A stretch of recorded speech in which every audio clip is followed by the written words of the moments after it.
then to our next speaker, which is Mr. Giannis Burnous, who is a Member of Parliament for the island of Lesvos, and he is the Deputy Head of Foreign Affairs for the main opposition party, ΣΥΡΙΖΑ. Floor is yours.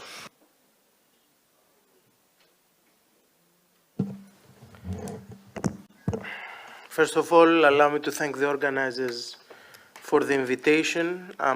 In this panel, I'm replacing Professor Anagnostopoulos, who couldn't make it. But in any case, it's a very good opportunity to share ideas with top experts. Although the panel is lacking women, I should comment. So talking about the geopolitics of Eastern Mediterranean, I really cannot remember the Eastern Mediterranean without tensions or wars. The Cyprus question, the Palestinian question, the Lebanese civil war, Arab-Israeli wars, later American wars in the Middle East, the Arab uprisings, the war in Syria. Two recent developments have introduced new dimensions changing the dynamics in our region. The first one is the discoveries of hydrocarbon deposits that seem to extend all across the region. Huge population movements and refugee crises caused by the destabilization of a number of countries neighboring the region. We all understand that hydrocarbons could be a boon for countries like ours, with very fragile economies, high unemployment or immigration of their population, public debt, lack of competitiveness and investments.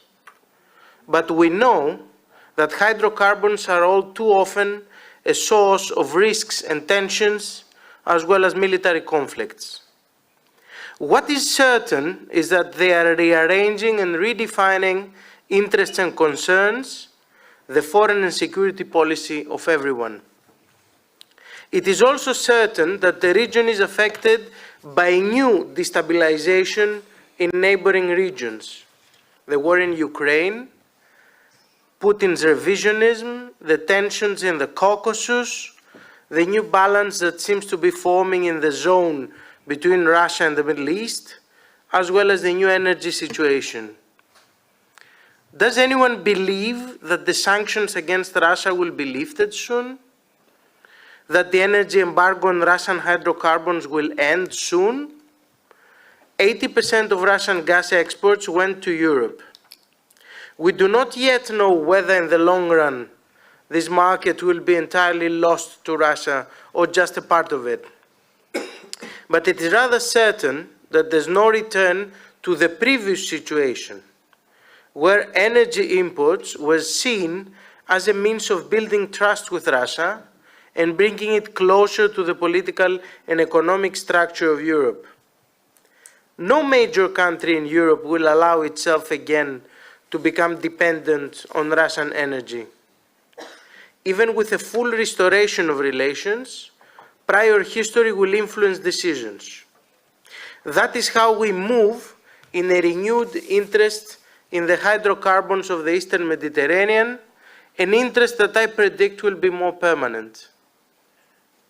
In the Eastern Mediterranean, there are large countries and smaller countries.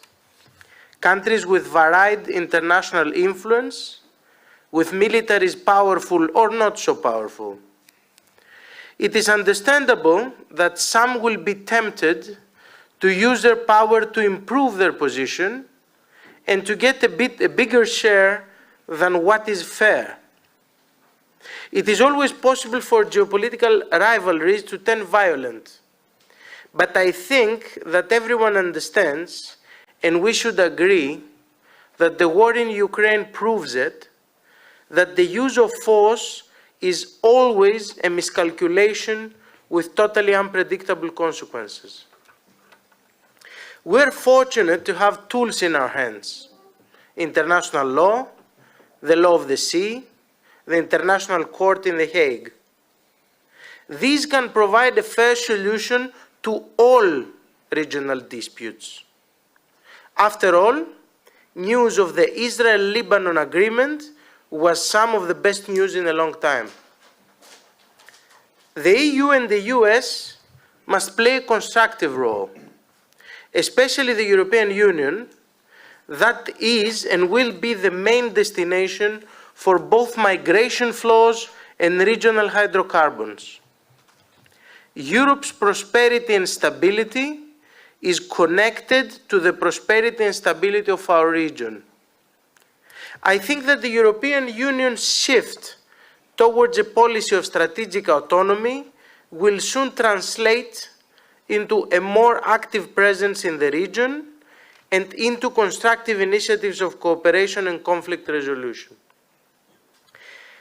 An Eastern Mediterranean conference under the auspices of the European Union, with the participation of all countries in the region, could provide the solutions we want.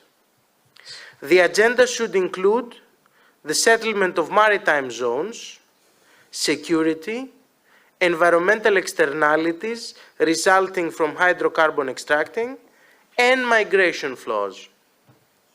On the latter, it is our obligation to work for a humane management of refugee flows that must involve the EU as a whole.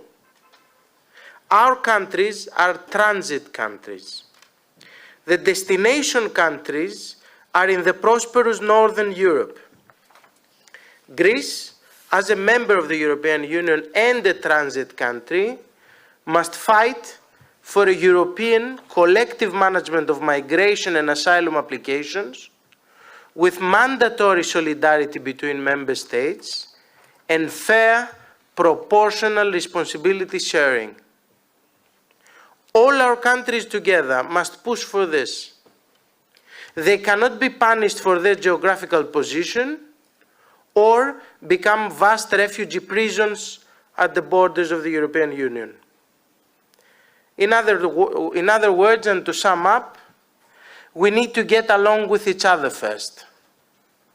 Leaving domestic electoral agendas, revisionisms, constant threats and provocative rhetoric on the side, and start to think of ourselves as a geopolitical entity of global importance, built on cooperation and fairness. There is room for all, and there's a future of prosperity for all. Thank you very much.